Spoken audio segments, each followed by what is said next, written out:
Il m'a parlé assez souvent, effectivement, de la cérémonie du choix et je crois qu'il avait plaisir à retrouver effectivement d'anciens camarades qui avaient fait la guerre avec lui, peut-être pas dans son unité, mais qu'il connaissait, qu'il fréquentait lors de cérémonies, notamment dans le cadre de la Légion des Mille.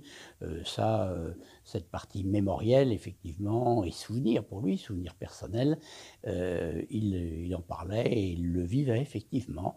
Je suis allé à la citadelle d'Elbaz de Verdun, j'ai vu les lieux. Nous sommes rendus également sur les lieux de bataille, que ce soit le fort de Daumont, le Suaire, le fort de Vaux, la tranchée des Baïonnettes, ou même un peu plus loin les Éparges, où il était passé, où il était lui-même d'ailleurs très étonné de voir que la végétation avait repris ses droits alors qu'il avait connu cette région complètement massacrée une cinquantaine d'années auparavant. Quel genre d'homme était Auguste Tin?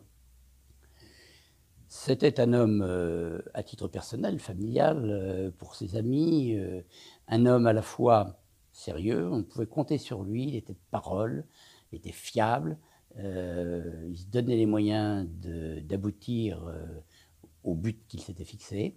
Et en même temps, il était très agréable, toujours de bonne humeur, ayant le sens de l'humour, volontiers taquin.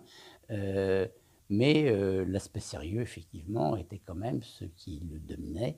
Et je me souviens de l'avoir entendu dire à plusieurs reprises, mais ça le caractérisait tout à fait. Moi, je suis un homme debout. Oui, quel sentiment vous avez par rapport à ce choix du soldat inconnu et d'être le petit-fils de celui qui a choisi le soldat inconnu? Je n'y suis pour rien. Je n'y ai aucun mérite. Ce sont les circonstances de la vie. Simplement, donc, si je n'en tire aucune fierté à titre personnel, il n'y aurait vraiment pas lieu. Je suis très fier de mon grand-père.